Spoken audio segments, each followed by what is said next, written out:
Are you looking to establish a powerful online presence for your brand? Look no further than Live the Dream Media. Our team of experts possess the capabilities and skills necessary to make it happen.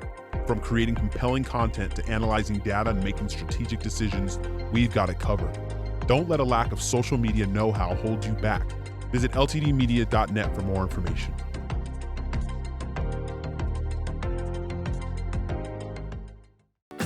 Copper Creek Cookies, Copper Creek Cookies, coppercreekcookies.net. We can print anything on our soft vanilla logo cookies. We deliver them and other sweet treats locally. We are located at 4249 West Ina Road, Suite 121. Call us, 520-300-1131. We bake smiles. Copper Creek Cookies, Copper Creek Cookies, coppercreekcookies.net. Welcome back to another episode of Now You Know. And I have the honor and privilege this morning to be with a good friend of mine, Mr. Christopher DeSimone. Welcome aboard, buddy. Good morning, amigo. How are you? I'm awesome. Thanks for having me. Well, it's my pleasure.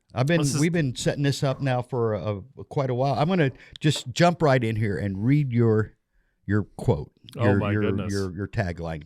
Radio show host, friend of small business, advocate for the working poor and taxpayer, and incorrigible foodie. That's all true. I haven't got the invite. I live down the street from you, by the way, and he's posting these incredible buffets, for the lack of a better word. And it's part of our relaxation at the DeSimone household. I can't be 2 miles from you, just so you know. So how'd you get here, Chris? Where are you from? I am from the New York, Long Island area. That's a shocker to me. Where at? So born in Nassau County on Long Island. Family is from Brooklyn and Queens in the city. And my father was a partner in a family business in Canarsie, Brooklyn, which was a thing called the Brooklyn Terminal Market. And it was a family business that did wholesale of domestic stuff. Anything you could buy at a supermarket, we would sell it to you by the case. Toilet paper, tuna, cereal, pasta, you name it. But at the same time, being Goombas, we imported retail from all over the Mediterranean. So I was spoiled with the best products on the planet, where we imported olives, olive oil, seafood, everything from the Mediterranean, mostly Italy and Spain. That's so cool. Yeah, I didn't know that, but I'm not surprised by that. So I grew up in a family of small business owners, and it's probably why I am the way I am. Yeah, we were talking about that a little bit off camera. And well, let's just jump in it right now. How important is small business to our economy, to the world's economy, but to our economy? Well, when we were talking off air, you talked about a lifeblood of a community. It's the lifeblood of a community, right? They keep telling me that 90% of all employees work for a small business owner. Mm-hmm. Sounds kind of lifebloody to me, right? I don't know. I mean, lifebloody. I like that. I mean, you, the small business owner of America, is putting food on the table. And when you consider that more than half the American population now works for government in some capacity, and then you've got the corporations that have that small percentage, we're the only ones really, at the end of the day, small businesses who I'm referring to. I'm a small business owner of several small businesses. Yep. We're the only ones really producing and paying in, is the way I look at it. Everybody else is taking. Well, it's also easier to pick apart the small business guy or gal because they have no representation. It's because they don't have a legal department to talk to, or a PR department, or lobbyists. Right now, they can join a chamber thing, but most chambers, when it comes, I love the Marana Chamber; they're my favorite. Amen. But when it comes to chambers that say they lobby, so I'm a big critic of the Tucson Metro Chamber and the Hispanic Chamber in Tucson because they've been there forever, and this is one of the worst communities for small business in the Western United States. Yeah. It's tough. I've been doing small business for 18 years. Well, you're in Marana, and it's and tough. and they're good to work with, but still the bureaucracy. I got county affiliations with the food department and stuff. Sure, that's true. And I'm not even going to start on that because that's a whole series in and of itself. I will say though, in all fairness, since I did bring it up, Sure. They're a lot easier to work with when you know what we have learned. If you educate yourself, in other words, as a business owner, Oh, yeah. getting along with them is a lot easier. But- let me tell you what they said one time. I won't tell Sure. who said it, but I said, the way I look at you as a business owner is you guys should be educating me, That's true. informing me, helping me. And what I get or feel is enforcement. It's so so we live in Play by these rules. So this is why Marana is the leading community in southern Arizona. I don't have as much. I know Sarita does good work, but I know Marana. Mm-hmm. Marana's public servants have the attitude of, how can I help you? Oro Valley, where I live, Amen. the city and the county of Pima, the city of Tucson and Pima, when you walk up to that office, it's, why are you here? Or you can't do that. Right. I've Why are heard both. why are you bothering us? And that's the difference. I live in Oro Valley as well. Yep. Well, I have this line. I sleep in Oro Valley. I live in Marana. There's truth to that. I'm here every day. Oro basically Valley is a 7 nice days place week. to live. It's a great place to live. But if you want to do business, you come on over here to Marana. So the last couple of years, Oro Valley governance has been inconsistent at best. So I keep telling them, just make it the best suburb of Marana possible. That's all I want. That's awesome. Let's cut the You crap. hearing that, David? I just I want got that. Yeah, I want it to be the best suburb of Marana, because Marana's, they get it. Yes, they do. And Marana has so much playing field to run down up Yes. I-10 Yes. where we're landlocked. Yes. And Oro Valley politics has been no growth. This mayor that we have now, Joe, was reelected by the no growth movement of Right. Oro Valley. Right. Right? Right. Now, Marana better watch it, though. Okay? Those two guys that ran 2 years ago, the California guys, they were closer than anyone thought. 54 votes. Right. In, third, fourth. And I fifth love my place. boy Mayor Ed, but he's getting old. Yep. Ed sits right there 3-4 times a month, and we've discussed this. Yep. He's running again for sure. Sure. But I'll tell you something else we talk about around here a lot. Where's the bench? Who's the new blood? Where's the next group of leaders? Which is true. And there's not many. There's a few. So I would But they're not. They haven't identified themselves yet. Maybe a better way of saying it. So what I would say is, because we're networked so heavy on this side of town, we know a lot of people, right? We go to these chamber events, and we know that there's people out there who are sharp cookies. We actually have to start asking them, We do. right? I mean, We do. You got to start saying, Hey, have you thought about? You know what though, Chris? And this is a fact too. David and I especially have probably asked conservatively 6 to 8 people, and we're not just running around just saying, "Hey." Sure. We're thoughtfully. you're not outside Costco No. saying, hey, bro. But it's a huge sacrifice for a younger person that's got 2 or 3 or 4 kids. Maybe Amen. they're still going to school themselves. Well, They're and working. so in Oro, I've trust me, I'm going to run one day for something. But you can't do radio on an FCC regulated and run for office. at You the have same time. alternatives. All right. So now what happens is that, By the way, you would have my support immediately. thank you. I appreciate that. I got one. Ditto. I got one. Yeah, there's one vote. Well, 2. I'm and back your here, wife. guys. Thanks. And I there didn't he want to is. speak for David. He didn't say Got you. anything. He was a little quiet. No, what I was going to say was, so in Oro Valley, if you're a council person, you get paid 10 G's a year, right? Mm-hmm. Well, I asked a couple of people there, over experienced council people, let's say I half-assed this job. How many hours is it going to take? Yeah. They're like 30.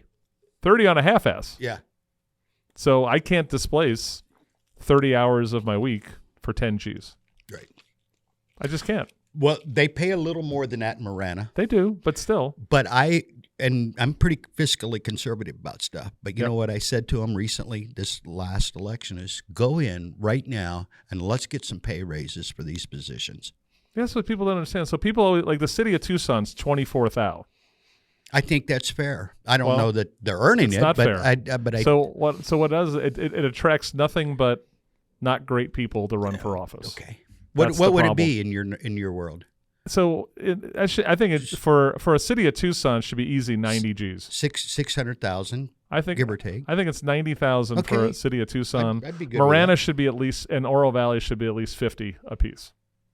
Is Well, what I we would say. didn't throw those numbers around. We were trying to get there, but I'm with you That's on what I that. think. Let's start So- raising. And so, like the city of Tucson, they have a $1.9 billion budget. Is that right? It's there. The money's there. Okay. 1.9. Now they also have in the city of Tucson. They also have 3 or 4 aides. So what I would say is, if you want to be a full-time person, get rid of one of your aides and get yourself paid 90. If you want to be a part-timer, enjoy your 24 G's and don't complain.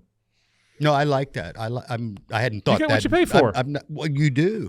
I hadn't thought that big. I'm trying to incrementally get there. Can you imagine the shock if we went? So what happens is no one votes. Even when they vote for it, it's a $10,000 raise. It always gets shut down because everyone in the city of Tucson who doesn't want to get rid of them during re-election says they don't deserve it. Right. Here we are back to we got to educate the voters a little bit. I'm with you I feel though. like I've hijacked your poor show because No, we started talking about Chris. Where'd you grow up? And all of a sudden, No, I'm back I on- love this. Well, I knew this was what was going to happen. Come on. No, I think you're absolutely right. We could arm wrestle a little bit over the amount of money, but Sure. with the job now, they're going to have to do I guess we need better results if we're going to pay a little more. Is kind of what I'm Well, hoping. my And maybe thing you're is- on the job more and you can get more done. They're wasting money on crap every year. So why not pay more money Yeah. for the position and attract better candidates? You would get better candidates. You know course you you would. Geez, I can get $75,000 to go do If this. you told me I was going to displace 30 hours a week for Oro Valley but get paid 50 G's, Yeah. DeSimone could figure that out in the DeSimone household math. You would you would have a residency here at Fresh Catering and catering this room if it comes to that. Well, whatever we got to do to Yeah. make it happen. So, so you're New York, you're Long Island, you're Brooklyn, you're over there around Flatbush. When did you get to Arizona? Did you come to school here? Is that Nope. what happened? 88, and my dad had a horrible case of osteoarthritis, Mm-hmm. so we chased dry weather. Mm-hmm. And I came here the year between my junior and senior year of high school. And I finished up at Sabino for my senior year of high school. And then I went to Northern Arizona University to get a degree in hotel restaurant management. I was doing that. My first career. I thought I was there. Yeah. That was pretty cool. It was a pretty cool gig. Yeah. And then life. Sure. And I got into sales, which was even more lucrative. Oh, it's always more lucrative And, if you do it right. Found if you did it right that you always had a job. So you're here. You're going to Northern. You're studying hotel management, Yep. hospitality. How'd we get to radio? How'd we get to? And I know you do my other things. Sure. We My discussed- real business is my brother and I have a company called Blue Chip Planning. Exactly. And we do financial savings stuff where we concentrate on savings vehicles that preserve principal but pay you decidedly much more than you would get at a bank. And that's called Blue Chip. Blue correct? Chip Planning. Yes. BlueChipPlan.com. Yeah. We'll make sure that's all listed. We can say it several times. We're for that. shameless pluggers at Wake Up Tucson. Sponsored to this morning's episode, sponsored by Blue Chip. So how did I get in the radio? So you're in your 1990 roughly. You're graduating. No, well, you're So going what to happened college. was in the end, I got working with a buddy older guy that I became friends with, who owned a hospitality consulting business. So I started working with him, and More of as a consultant, or yeah, we were doing property management Yeah. consultant stuff for family-owned businesses. So we actually worked for Bert Lopez, managing all of his hotels for a few years. Then we moved up and did the golf villas at Oro Valley project, right as that was getting finished up. And what happened was, I'm a networker. I like going. you like people. I do. So I was before the Oro Valley Chamber, it was called the Northern Pima County Chamber of Commerce. And my friend Jerry Bustamante was the head of that. Jerry now is the community relations guy for Hud Bay Minerals with the Rosemont mine in that area. So Jerry and I are having lunch one day, and I'm talking about kind of local politics stuff. And I came from the thing that got me interested in local politics was we have a thing called Visit Tucson, right? Which is funded by bed taxes from Pima County, the city of Tucson, and Oro Valley. And I found that they were not really great stewards of the money, thought they were running it in an ineffective way. And as I'm trying to kind of bring a little justice to that, people are like, you need to look at their contracts. Go see what the contracts. And that got me started on the quest. But I was explaining something to Jerry about local politics, probably in a wise, Alec-y New York way, like I'm telling you right now, right? And he says, point the finger, and he goes, you should do a radio show. Yeah. And I said, what the hell does that mean? He goes, no one talks about this kind of stuff like you would right now. So members of that chamber were Doug and Mary Martin, who owned Good News Communications. They owned, at the time, KVOI, a music station, and 3 Christian stations. And I set up a meeting with Mary. He said, hey, Mary, you should talk to this guy. So I had a Saturday morning show called Business and Banter. I remember that. And that was at 7 in the morning on a Saturday. And I chose that on purpose because I wanted people have that that routine that they wake up every morning, they got the coffee going, they're having breakfast, and they listen to talk radio. So I figured they're still doing the same thing at 7 on a Saturday. And that kind of was true. And there's less interference, if you will. Correct. Now, what year is this? Is this like... That's 15 years ago. Okay, I was going to say, because So, I remember 08. that. Okay. So so I did that for about a year. And what happened to change the trajectory of going to every day was my friend Joe Higgins was running for Pima County Board of Supervisors. Now, what happened was, do you remember Bob McMahon? I do.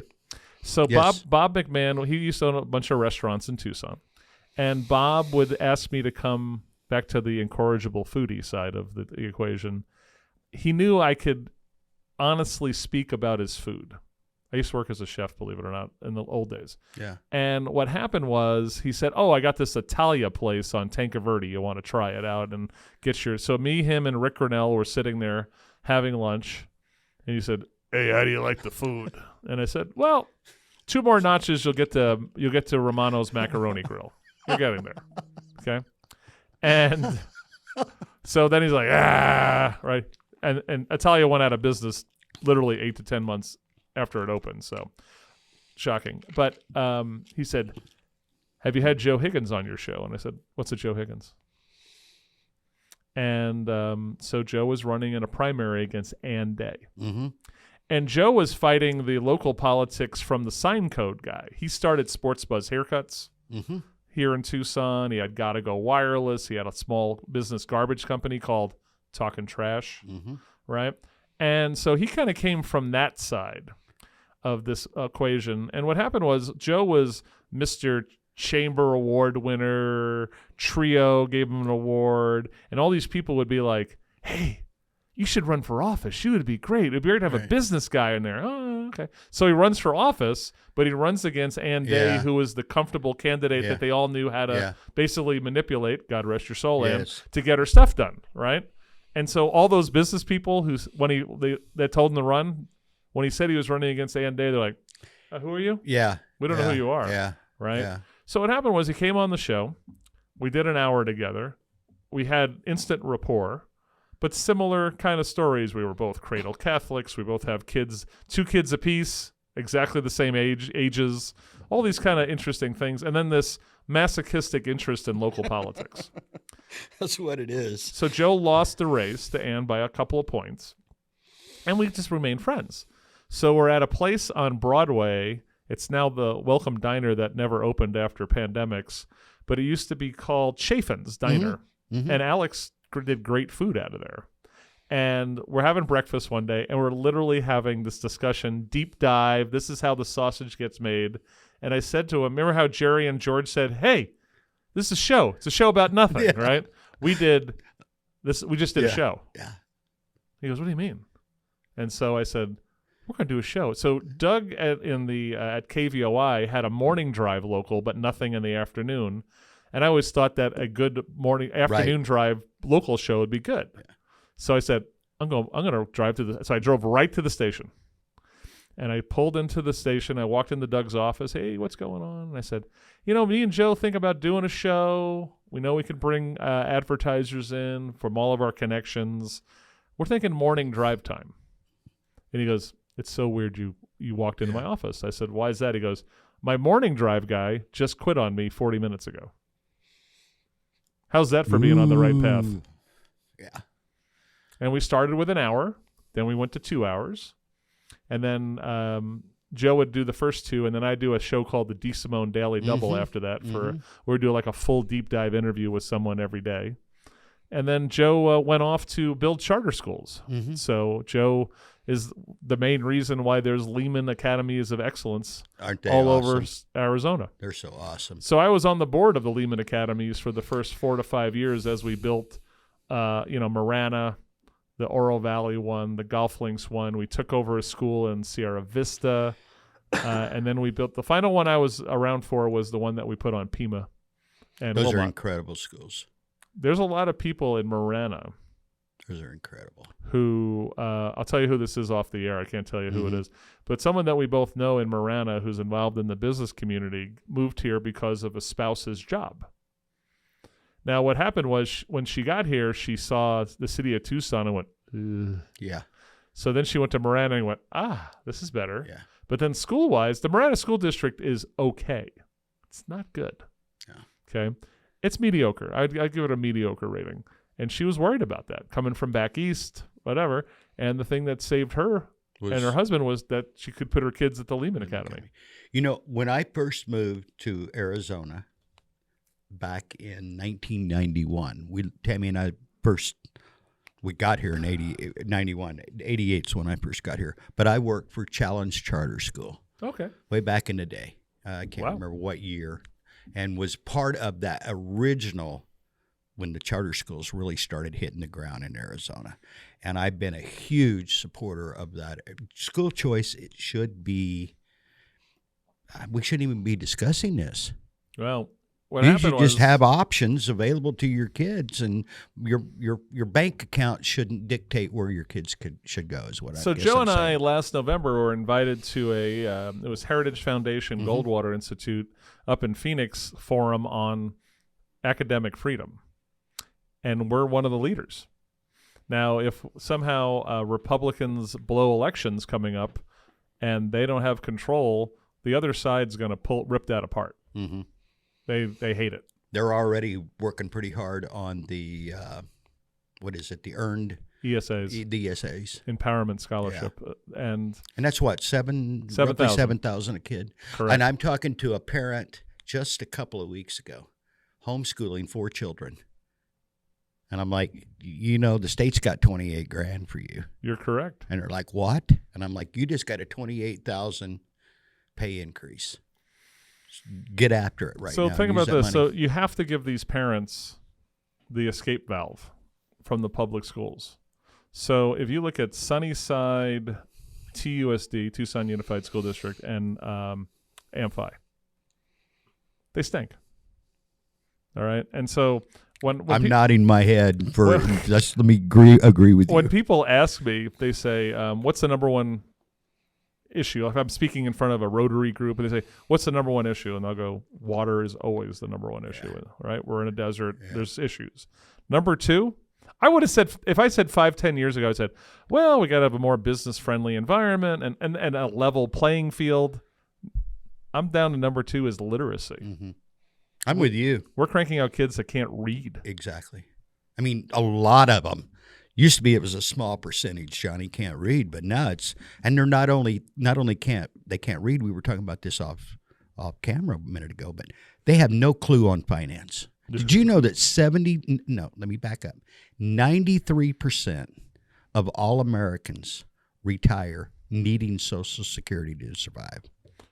It's insane. It's absolutely true. It's insane. And that number hasn't changed, and you can look that up on the census if you want to fact check me. But since the advent of Social Security, 1935, that fact has been in place ever since. And we all have the same human 40 nature. Years. We got to spend what's in front of us. Sad to say. We got to. So let me ask you a stats question. What percentage of kids at Tucson Unified School District, which is the largest school district in Tucson, K through 12, are reading at the level of grade they're in? What percentage of kids do you think? This is according to the state of Arizona. I'm going to be optimistic, and this number's probably lower than this, but I'd say 2/3, maybe 2/3. It's probably a third. Are at reading level? Yeah. 16%. If it's 2/3, you're great. 2/3 is a champion. 16% of Tucson Unified School District. 12. Amphi's only like 48%. Correct me if Amphi. I'm wrong. And that includes the vaunted Ironwood Ridge and Oro Valley. My kids went there, actually. I'm just saying. No, I'm with you. I didn't have a clue it was 16%. Marana's probably sub 50. That's crazy. That's crazy. So what we're not doing is, so kids are not getting it from their parents. Right? That's where it starts, by the way. So that's part of the. Come on, parents. That's part of the problem. Hey, Chris, I got a stat for you. It's 42% for MUSD. Okay, so sub 50%. Thank you, sir. Anything under 80 is unacceptable. So, like the vaunted Cat Foothills, the most capitalized public school in Tucson, they start off. So, a very important grade is third grade. Okay. If the kid's not enjoying reading and reading at level at third grade, they will struggle the rest of their life. Yeah. Okay. So, Cat Foothills last time I looked at it, they were like 78% at third grade, but then it dropped to like 58% by 10th grade. So you want the biggest problem facing us right now? Faith family schools, part of schools is literacy. Mm-hmm. It's frightening. So not only is it financial, which I'm pounding, it's reading, writing, and arithmetic. So we've fallen off. We're in late April. We're going to have high school graduation ceremonies in about 3.5 weeks. I always say it's the most bittersweet day in Tucson's calendar. Should be happy, right? We're going to have our cake and our sandwich and all that jazz, right? We're cranking out a good portion of kids. We're graduating them, and they're not ready for anything. Yeah. They should barely be. So when we talk about vocations, right? Now, I'm sure you're the same way. I wish we get more kids doing vocational training, okay? Right out, again, at an early age. I have a 67-old mechanic that when he retires, I'm going to sob like a baby. Yeah. Okay? Who's going to replace him? But here's the thing, my friend. You got to read to be able to fix a car. Right? Yeah. A kid who doesn't know how to read, I don't want him fixing my car. Yeah. I don't really want him fixing anything. Right? You know, you got our boy Ron Arenas coming in tomorrow, right? Yes. HVAC. Yes. The kid can't read a manual and what's going on because there's so much computerized stuff nowadays. Yes. I don't think I want that HVAC in my house. Sorry, Ron. Check it at the door. Looking forward to that, by the way. You know, I'm kind of floored. Sorry. By that number. I mean, DeSimone has derailed the entire interview. I'm looking at these stats for these plays. It's pretty. It's a tragedy. Yeah. It's a tragedy that. Amen. I mean, we're again talking off camera a while ago. I love reading. If I'm not doing this or driving the car, I don't read while I'm driving. I love reading. It's usually things that I'm interested in. It could be current events. It could be sports. It could be reading a menu or a recipe to try something. That's right. You're a long-suffering Cubs fan, right? Yeah. The Ron Say biography. Yeah. God bless you. Yeah. The Penguin. I didn't know we'd bring up the Penguin. I'm married to a lifelong Cubs fan, so I know the pain. She a Chicago gal? No, she's not. No. She's her dad was part of a company that built power plants. So she had an army brat kind of life where she would move from project to project. So Maine to Massachusetts, 2 power plants in Florida, Baton Rouge. And then he finished up doing the nuclear power plant in Phoenix, the Palo Verde. WGN brought a lot of fans in. So that's what happened. She loved baseball. So the superstations was your consistency in the 80s. And of WGN. Course, being a classy gal, no one wants to give 2 rats, what about the Braves. Yeah. And listen, and Pete Van Wieren and Skip Carey are kind of annoying. So go to Harry and Steve Stone. You're much better. I met him twice. I met him twice. Why He not? was a fun guy. Well, of course, I miss Harry. Oh, a lot. As a Met fan growing up, I hated Harry, but then as I started understanding him, I missed the guy terribly. See, I grew up in Cardinal country. I grew up in Southern Illinois. That's right. And he was He originally the was Cardinal with guy. Jack Buck and Yep. KMOX. I remember when he got booted out and all that. But I ran into Harry on a side street club in January one night in Shocking. Chicago. And just there was like 8 people in the club, and I sat down right next to him and said, Good thing Harry. Good thing Harry's not around to see what happened to his Bud Light. Hi. that's just no marketing, no I just marketing derailed it again. 101. No marketing 101 there Sorry, at all. Come on. Come on. I just derailed you again on this. I apologize. That's unbelievable. That's unbelievable. I'm not a beer drinker, so it doesn't really. What else affect you want to me, know, but- Clint? Yeah. Ask me anything. Well, you talk about local politics, and I want to come back to that a little bit.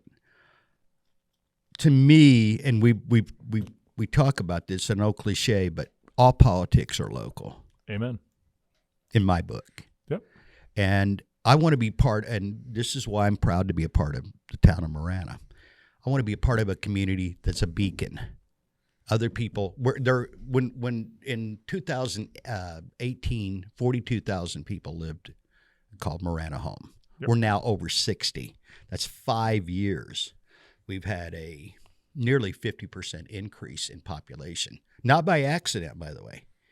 And I believe, and I've had people say that were involved in this last campaign that didn't live in Marana, but they lived in the area. I'm going to support candidates in Marana because it's the last beacon of sanity in this region. There's some truth to Discounting. I don't want to discount Sahuarita and some other places that I'm not there often enough. But it seems like they're doing a good job. The hope for Tucson, the region, is we all need to forget the name Tucson.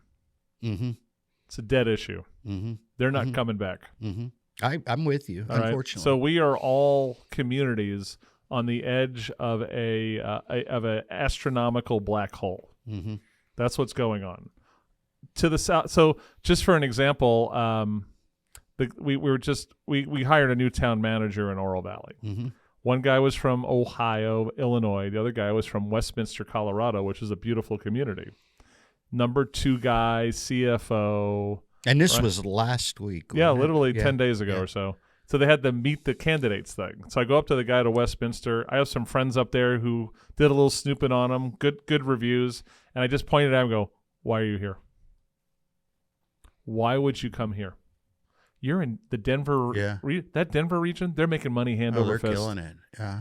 All right. Why? And I pointed through the window towards Tucson and Pima County. I go, why would you come to a town, Oro Valley's fine, that's tied to that wagon? Mm-hmm. Are you insane? He's like, I didn't expect that question. I go, well, this is what I do. So down there, it's a crime-ridden hole, okay? And so the hope is Marana keeps killing it. Oro Valley just becomes go back to a community of excellence instead of just a community of okay, as I say what there are now. We don't take care of fields. No, That's a whole other story. Yeah. Okay. And then I think Vail is going to incorporate. They're going to get that done. And it's different this time. When they did it last time, they had the county didn't support them. Huckleberry and Ray Carroll were running around like a bunch of jackasses poisoning the well, right? And Steve Christie's a much better human being as the supervisor. He's supportive of it. So I think that you could do is Sarita and Vail start growing towards each other, right? And then Oro Valley become a great suburb of Marana, which is going to push towards Casa Grande. Now, if you told me 10 years ago that Casa Grande would be kicking our ass in economic development, I would say, oh, you're crazy. Yeah. But right? they are. They're killing us. They have real companies there. Yeah. Right? And more coming. I'm just saying, right? And so I know Lucid Motors had their little setback with their, they had to lay off some people, but there's nowhere to live in Casa Grande. They're all living in Marana. They live in Marana. 25-minute drive. I was at Costco with my wife maybe around the holidays. I saw 4 people walking around with their Lucid black golf shirt on. Mm-hmm. I'm like, half of Lucid's here, Yeah. Well, they are. right? You know, you mentioned a minute ago, and I want to touch on this. The last time you and I spoke together, a couple to 3 weeks ago, you were talking about the Goldwater Institute. Yeah. Was either coming to be a part of the show, or you were going to do. You were, and it was about you mentioned crime. This is the crime now in the situation in Phoenix, Right. with the So squatters in the street. Right. It's called the Zone. The Zone. And so what happened was Goldwater did triumph over the city of Phoenix. Basically, they violated their own charter and what was laid down in relation to public safety and different things like that. And all I can tell you is something as similar as cooking in south of Tucson. the Gila. Yeah. It's unfortunate because It's all self-inflicted. and that's It's what all makes it even self-inflicted. more unfortunate is it wasn't a third party or outside source creating this. And I have great empathy for people that are living on the street. I want to help them. But what we're doing now is almost encouraging them Oh, it is. to be there. We're not trying to fix the problem. And this is not exclusive to Tucson or Phoenix it seems to be rampant in all the larger The cities in city the of United Tucson States. and the but- county a little bit. Well, the county is into it too, right? So I call it, they say low barrier housing. Now, the people who understand reality call it no barrier housing. yeah. So one person you should get on this show is Lisa Chastain from Okay. Gospel Rescue. You'll have to Yeah, we will. Yeah. So they'll tell you that if you take a broken person and you move the broken person from their tent in the wash to their no barrier housing, they're still broken. Mm-hmm. Mm-hmm. Just because you're in a house Yeah. doesn't mean you've done anything. No. You're just shuffling a losing deck. Absolutely. So my question for the city council and people who support this stuff is, let's say they like to say there's 2 to 3,000 homeless people in the streets of Tucson. What do they call them? Unhoused. Or unsheltered. Yeah. Or Yeah. Well, we're even having there's another one. they're homeless. Right. They've got their home in their backpack on their bag and maybe on their bicycle. So what I always tell them is, let's say it's 3,000. Let's say they blow all of this taxpayer dollars for 3,000 units of housing. Do you really think there won't be 2,000 to 3,000 other homeless people on the street after you did that? Yeah. And of course there will. Yeah. We are a magnet in the Southwest for such things. Okay.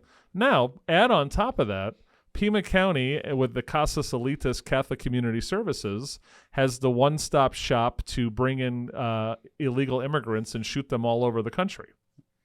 Right? Well, they just bought a building or they're renting a building on Irvington and I-19 near Drexel area. Okay. And they're housing 600 people a day in there. Now, they say when Title 42 supposedly ends from the federal government, that number could be 1,500 to 2,000 a day. So throw 1,500 to 2,000 On a top day. of the three. Then with the fentanyl homeless thing, I'm just telling you, Oro Valley, Marana, you need to overinvest in cops Yeah. because it's coming up the washes. Yeah. I mean, the Ina and Oracle, Safeway, and Walgreens, they already have armed guards over there right now because the theft is getting a little out of hand. You know, I don't go south the river anymore. We joke about that all the time. I drive a different car when I go south the river. I mean, I can't maintain it because the roads are just. But we're finding out, Clint, is no one needs to go down there.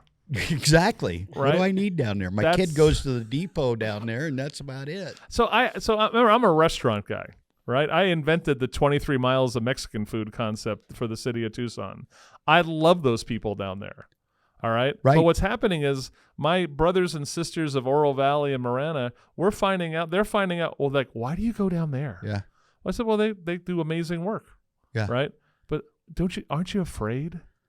Right? Nothing bothers me that way. Yeah. But I'm just saying, for the average guy and gal in the suburbs, they figured it out. They don't really need to go down there. Safe. I don't. It's not that I don't feel safe, but I don't like stepping over all the debris on the street either. So and the people, unfortunately. the best group in Tucson that's doing anything is called the Tucson Crime-Free Coalition. They're up to 2,000 or 3,000 members, and they've had enough. Right? And they have gained some traction at the Pima County Board of Soups. And what they want to do is next to the jail, there's this big empty cement building they have. And what they want to have a place is if you're caught doing something as a homeless fentanyl zombie, whatever you are, you're going to go over there and they're going to figure out whether or not you need help or you need to be arrested. Right? They want to start breaking the pattern a little bit. Yeah. Now, the city of Tucson, with their free bus transportation that they started during Rona, that's a problem because that's become a bus system for the criminals. What does that cost us a year? Now, I say us. I'm not there, but what is that? What is that service? 105 mil a year a year to run the buses in the city of Tucson. We got a wow from David. I heard it. Wow. $105 million. Yes, sir. And then out of the general fund, I think it's about half is coming out because they get federal grants and things like that. That's crazy. But so what happens is they have that free because they think they're being – see, they keep thinking they're being compassionate. Yeah. Right? Yeah. And what happens is they're compassionate covers up the reality that it's not compassionate. Yeah. So the average person's not riding the bus anymore because they're – so bus drivers – the Suntran has literally wrote the letter to the council that says we don't want free bus drives anymore. Because you've turned our buses into basically rolling drug toilets. Exactly. Right? But the Tucson Crime-Free Coalition, I got to give them credit. They are the ones that have been fighting this. And so I'll send you the link. We called it Explain the Pain. I did all 3 hours of show. Every segment was a different business owner telling their tale of woe. I heard some of that. Right? Yeah. So the guy who always breaks my heart is called Edmund from Edmunds Automotive on Oracle Road in Prince. Nicest guy in the world. He worked for the guy who owned it before, but his dream was always own his own place. So he owns the place, right? And two stories stick in my mind. Every couple of mornings, he's out there with a push broom. Remember the old days when you were back in Illinois and you would push those autumn leaves? Yes. Right? He does that with fentanyl foil wrappers. Okay? And then he's in his office, and all of a sudden he hears a kerfuffle outside, and one of the fentanyl zombie guys jumped his mechanic and is trying to shove a fentanyl pill down his mechanic's throat.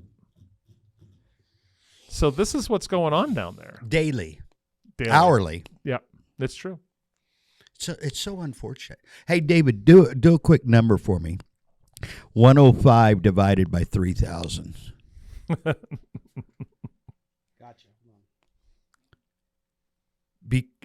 I had no idea the number was that big. 105 million. 105 million divided by 3,000. 35 grand.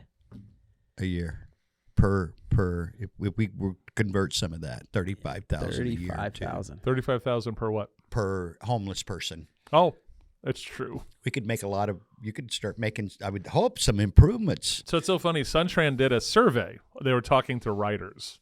And two facts. We did it on the air. It was we like to say on the show, if we're not laughing, we're just going to sob, and that's really bad radio, right? Yeah.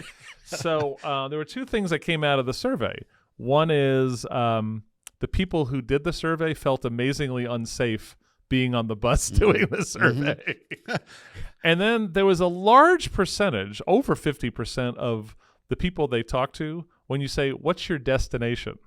Yeah. They said, "I don't have a destination." End of the line.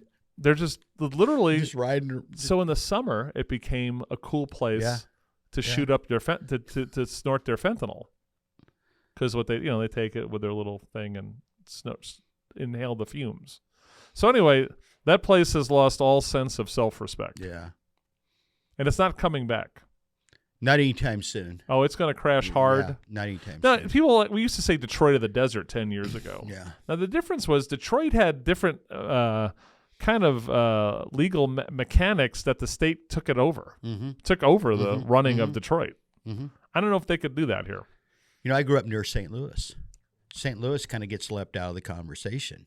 Sure. St. Louis is one of the most dangerous, crime-ridden I remember the scene in. I always remember St. Louis, not from the Cardinals, but from National Lampoon's Vacation. Yeah, it's true. Hey, at one point, here's that one gunshot, and Clark says, "Roll them up." Roll them. At one point, back in the early 80s, I was a bill collector in East St. Louis. Well, it's good that you're still alive. I made that they were paying me an unbelievable amount of money. And I worked that job about 6 weeks. And I remember having a discussion with my father, rest his soul, and he looked right at me.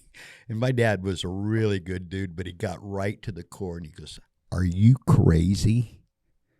I'm like, "But Dad," and I was driving an hour plus each way to the job because I didn't live in East St. Look Louis. at you. Yeah. I used to have a friend who sold Bibles door to door in some bad neighborhoods. So, you know, but back to, again, where we live, the people we're involved with, and you mentioned, what was the order? Faith, family, and schools. School. If you're not working on faith, family, and schools, so for all the people we got to double down on that, Steve, Chris. So for all the people listening to this who now want to commit suicide while you're in the fetal position, as we talk about the decline of Tucson civilization, right? So you say, what can you do? So number one is you have to pay attention a little bit. Mm-hmm. I got it. You have 5 different streaming services. I got it. The new Mandalorian came out. Last season sucked. I just want to tell everyone that. But, okay. You got 4 kids that you're running from soccer practice to softball But you practice. have to start paying attention. So what I tell people first and foremost is you should be going to your school board meeting once a quarter for an hour. Just listen to how things get done. And then go to your local town once a quarter. Spend an hour. You have to be the whole damn meeting. Just if go to a county meeting and see how much money gets blown on a consent agenda where no one talks about it. And try not to go when there's a hot button issue because the place is going to be packed. Oh, go at any other time. You never know when you got 3 people. I'm talking about Oro Valley. Oh, we can fill that room 6 times over sometimes. Well, you're a Church of the Nazarenes, so you know exactly what's going on there. And the rest of the time, there's 3 people in the room.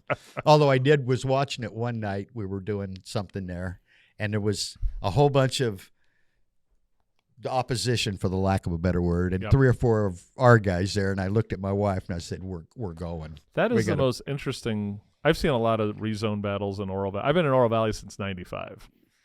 I've seen all the great ones. This one's moving up there in the top 3. You know, I'm going to share something with you from Sunday's message. Craig Coulter, on his 60th birthday, by the way. I'm going to call him out.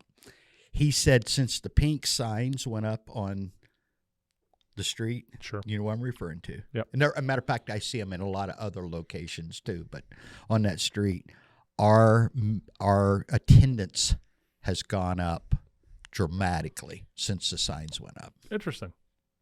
Isn't that cool? We had over 8,000 people Easter weekend on that campus.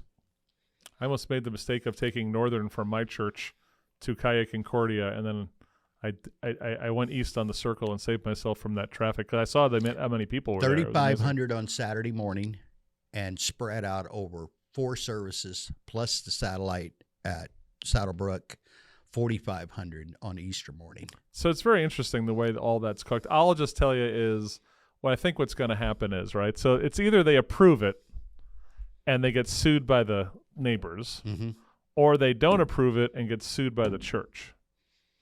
I think they would rather get sued by the neighbors than sued by the church. Yeah. I think legally that's kind of where this is at. I don't think they have. I think they have. I think they're really close. I think the way what I've read it, and I could be wrong. I'm not a lawyer. I just play one on radio. Is the idea that I think there's not much they can do to tell you guys no. Yeah. Right. Right. Right. When it comes right down to it. And so if I'm their legal department, I'd rather defend the town against the neighbors than against the church and whatever other organizations that want to jump in on a freedom of religion thing. But I can tell you, I haven't spoke to anybody that prefers that from our end. I know that. I'm just saying. Nobody wants that. I think I have never seen a rezone decision where in the end the decision's not about how does this apply to the zone. It's who's going to be worse of a headache on a lawsuit. We'll talk a little more off camera too about about the legal side of this. And the church, I thought, went in there a little Pollyannish. Mm-hmm. Well, of course they did. Right. I said to them a few times, guys, this is a different. This isn't. Like I sat You're with, not in the sanctuary. I sat now. with Chris over lunch one day, and I said, "Well, who's your lawyer?" And he goes, "Oh, we got some church lawyer in Phoenix." And I went, "Brrr." It's been an interesting. That's been going on now for over 3 years. I bet. Actually, the idea and the concept came with Chris, and that's been probably Stupid 5, 6 baseball years. players. Yeah. No. So, on the faith, family, and schools, right? So we need this is a cross the board heavy lift. Mm-hmm. So what are we talking about, right? So, whatever you can do to strengthen your church, okay? Whatever, I don't care what you follow. I don't care if you're Christian, Exactly. Muslim, Jewish, Druid. I don't care what you are, okay? Support that community. Right. Support and be active if you can, okay? Schools. So if you're stuck in a crappy school and you could escape through charter or ESAs, I need people to run for school districts. Mm-hmm. Mm-hmm. I need good people to run for school. Even if your kids don't go to that school, I need better people on school boards. Yeah, I agree. I know it's a free job and there's a lot of headache, but I need better people on school boards, because if you really sat down and talked to a bunch of these people on the school board, you'd be kind of like, you're in charge of what? You're in charge of educating 16,000 kids or whatever the number is? Yeah. You would kind of go, I've always said I want to support schools from a selfish standpoint. If nothing else, if you can't come up with a better reason, here's why. As we all get older, right? Don't you want smart kids taking care of you? The next Always. generation of whatever they are, the road builders, the small business owners, the doctors, the lawyers. Remember, as parents, we always want our kids to do better than we got. Exactly. Billy Joel saying we're supposed to get as far as or better than our old man got. Now, don't make my mistakes. You'll make your own, but avoid these. Do better. Set the bar a little higher. That's a line I've used with especially my son a lot. Yep. Hey, set the bar a little higher. I know you can clear that one. Find out what your limit is. Find out what your max is. And on the school part, right, that literacy thing we talked about earlier in our conversation is, so I understand that we have schools that, for some reason, we're really cool on drag shows. Okay, so instead of doing drag shows and finding, the big, hairy 400-pound guy in his lingerie to read, Fox and Socks, right? How about all of these retired folks who are sitting home lonely watching Matlock and say, why don't you come in and help those K through 3 kids through their reading because their parents aren't doing it. Mm-hmm. I don't know why that's such a tough thing. Yeah, Let's really get grandma and grandpa into the school and help kids read. Yeah, I'm with you 100%. I don't know why that's such it's like people are like, I've never heard of that before. I don't know why that's so hard. David, They're we're going to have there. to get more involved. We're going to go read to the kids. You do. Well, we're going to have to. We do a lot of stuff with the schools here in Marana. I know. And we do it on purpose. We have again that agenda is I want smart people taking care of me as I get older, and if I can be there and encourage one kid, we have a program called Unrestricted Free Agent.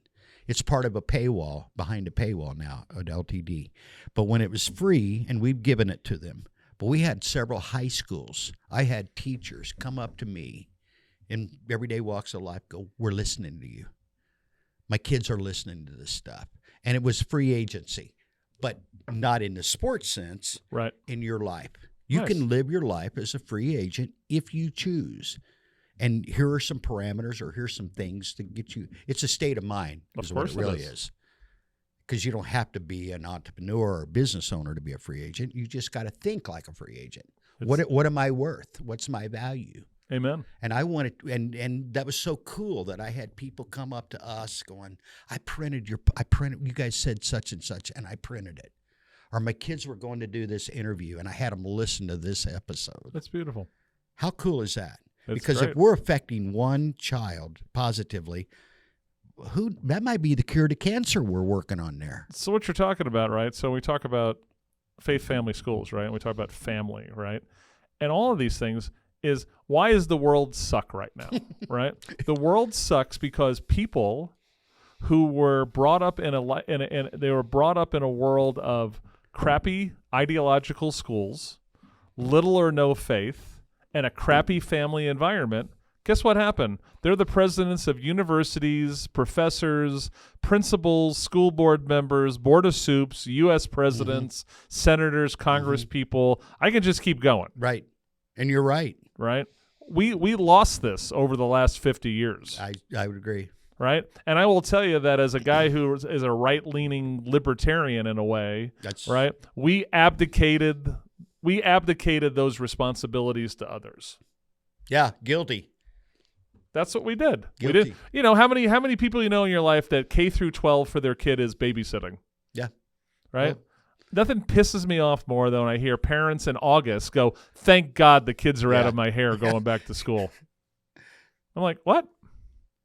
Kiss my grits." Yeah. Right? Yeah, I'm with you. I call them on it. Right. Are you serious? I love my kids. Right? I'm not dying. I mean, they're supposed to go back to school. It's the rhythm. They got to educate themselves. But don't give me this, like they have that thing where they, even schools do it, right? They have, the mommies get together and have a champagne because they got rid of the kids. Yeah.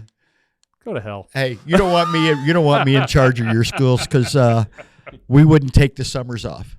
I mean, you need breaks. But we're doing that because of the educators. We're not doing that because of the kids and the parents. They'd just soon stay on that schedule pretty much year round, wouldn't you? Take a week here, a week there. I'm gonna throw this out. Years ago, and this is probably 35 years ago, maybe longer than that. I'm not going to call names, and no one would know him. But I talked to a guy that I knew his son real well. His son just retired as an educator. But years ago, he told me, I looked at him, he'd got out of the teaching profession. He was a superintendent of schools in the area a small area near where I grew up. And he got out and he started Dairy Queens. And I called him. I said, "Hey, what are you doing? You love teaching?" He goes, "Clint, look, I love my job. And I love the kids. The parents come and go." Yep. But he goes, 2/3 of the teachers, I'm not knocking all teachers now because I'm going to come around. 2/3 of them would starve to death if they didn't have their teaching certificate because they're in it for all the wrong reasons. He said, now the other third, you couldn't pay them enough because they're in it for all the right reasons. Amen. And I've talked to a few educators since then. And I'm like, is this true? And they're like, no, it's worse. So what I want to do is support that third or whatever and pay them like we mentioned earlier about politicians. Right. You're going to get $150,000 a year because what you're doing is one of the most important jobs on the planet, and that's educating our next generation. Are you with me? I'm with you. But, you have bad teachers unions and all these other things. Well, look at the numbers. Right? When the unions got stronger, our numbers dropped. I don't think this is any coincidence. Do you know how many school districts there are in Pima County? 20. 28. Okay. At last count, and I haven't checked that in a while. And I don't think that we've lost any. I think we've added. So think about this. So the one thing 28 administrators, 28 assistant administrators, 28. I can go either way on this because TUSD was too big. Okay. Well, right? Let's go the other way if you choose to. So, but here's my thing, right, is what I'm sick of is this kid can't learn because he comes from a poor family. Yeah, that's a joke. I'm done with it, all right? That's I'm not crazy. saying it's not real. It's real. What I'm telling you is you have to assume, this is what I keep telling people, assume the kid has no family. Yeah. Right? Assume every kid's an orphan. Yeah. Right? And because that's the way you need to work it because it's become this crutch. Right? So a school district that does better, I'm not saying they're amazingly high, but they do much better than a good chunk better than TUSD is Flowing Wells. Well, if you look at total income demographic, Flowing Wells is worse than TUSD. Well, how are they getting it done? Yeah. Right? And they'll tell you, I've talked to Dr. Nick Clement, who is down there. I've talked to Kevin Daly, who's a former school board member. First day of school, kindergarten, they're getting the parents involved. Mm-hmm. That is their number one goal. You show up with that kid, you're not just dropping them off and going to go have champagne mimosas with your girls. Right? And because they get those parents involved early, and they teach kids to be good citizens. That's huge. Yes. K through 12 Yeah. down there. Yeah. Right? That's how they're getting better results. Parents they're uber on getting those parents involved and good citizens in the kids. I've had people call the show. The grandma, I was going to my granddaughter's recital, and I didn't know where to go. And I couldn't believe how nice and helpful these 15-year-old kids were at Flowing Wells High School. I keep hearing that over and over again. It can be done. Isn't that the number one skill? Right. Just being. I mean, I'll take less math, less reading if you're nice. You're going to do golden rule on me? Yeah. Be nice. Be nice. Be nice. Be nice. It can be too done. It's too easy to be nice if you choose to be. So tripling down on the TUSDs. They're always crying, I need more money, right? You've gotten billions over the years, and you're at a 16% reading level. I remember reading, this is dated a little bit, so we'll say this was 5-6 years ago. Arizona is always historically at the bottom state-wise as far as education. For funding. For funding and where we rank as far as the education. Lower 40s. Yep. Washington, D.C., as far as education, where we're reading it, they're always at the bottom. Correct. Arizona at that time was getting about $12,000 per student. Washington, D.C. was getting about $28,000 per student, and they were both like 49th. Money matters, but not that much. It's just part of the equation. What are you doing? You ever see the with documentary the money? Waiting for Superman? Yes. Just watch that movie. Yeah. It takes everything you just said, puts it in reality, and then blows up the narrative. Hey, Clint, yes. you there? Yes. Hey, we are at the 1 hour mark. We gotta cut it. Well, we're going to wrap this up. We're going to have to do part 2, Chris. There's a lot of meat on the bone. We're going to have to do part 2. So I'm when we okay get with that. done here, we'll set some time up. This exceeded my expectations. Me too. Of course, I knew once we got you kind of wound up, and he's been rehearsed. He's been on for 3 hours already. So it's true. We're catching him in the fourth quarter. He's going for the victory. I used to now. have when we had new ownership. They wanted me to do 4 hours, and I started doing it. And we started off the 4th hour with Emerson, Lake and Palmer. Welcome back, my friends, to the show that never ends. And it really was prophetic. And after about 6 months, I said, "You're crazy." Yeah. 3 was perfect. Yeah. Great album, by the way. Oh, Carnival That's 9. another thing we can talk about is your music. Brain salad Yeah, surgery. Yeah. It's a pleasure. We can do food for an hour and rock for an hour. We're gonna hey Dave, put it down. We're gonna start a whole new series here. We'll have to come up with a new title. Hey, Chris, thank you. This has been a pleasure. You and David. I appreciate we'll get the time. after this thing some more. Yep. Appreciate it. I enjoy talking Thank to you you guys for listening. All the stuff we talked about that was important, like websites and all that stuff, we'll make sure that's tagged on this reel. Talk to you later. All right, my friend. Take care.